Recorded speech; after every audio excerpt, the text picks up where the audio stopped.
नमस्कार. मी नीलाक्षी काळेसालके, संस्थापिका मातृगंध पुणे.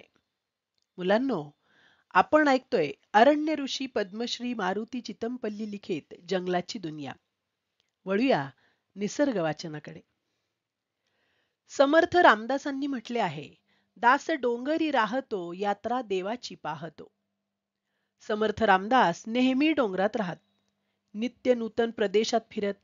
डेरवणची डोंगरघळी, वाघापूरचा साडा, भैरवगडची घळी, चंद्रगिरीचा डोंगर, कळंब्याची घळ, रानघळ, पाटणजवळची हेळवाक अशा दुर्गम ठिकाणी त्यांचे वास्तव्य असे. या घळीतून त्यांना सह्याद्री पर्वतातील अद्भुत निसर्गसृष्टीचे नेहमी दर्शन होई. तिथल्या शांततेचा त्यांना विलक्षण अनुभव येई. सर्व काळ घळीत न राहता ते रानावनात, दऱ्याखोरात फिरत. जंगलात त्यांच्या इतकी भटकंती क्वचित कोणी संताने केली असावी. सर्व ऋतूतून त्यांनी नदी, नाले ओलांडीत प्रवास केला आहे. निसर्गातील काही अद्भुत सुंदर क्षण त्यांनी आपल्या लेखणीने त्या प्रसंगी टिपले आहेत.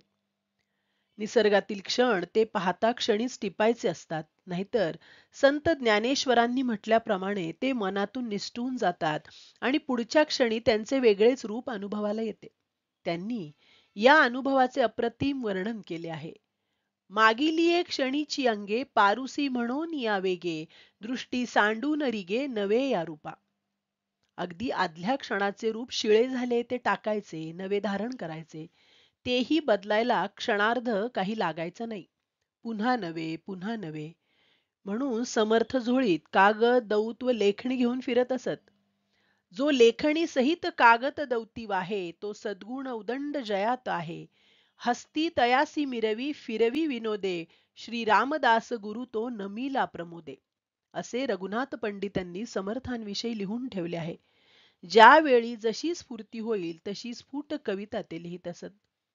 जंगलातील वास्तव्यात दऱ्या खोऱ्यातून फिरताना मी समर्थांच्या शिकवणुकीचे पालन केल्यामुळेच मला निसर्ग लेखक आणि पक्षी निरीक्षक होता आले. धन्यवाद.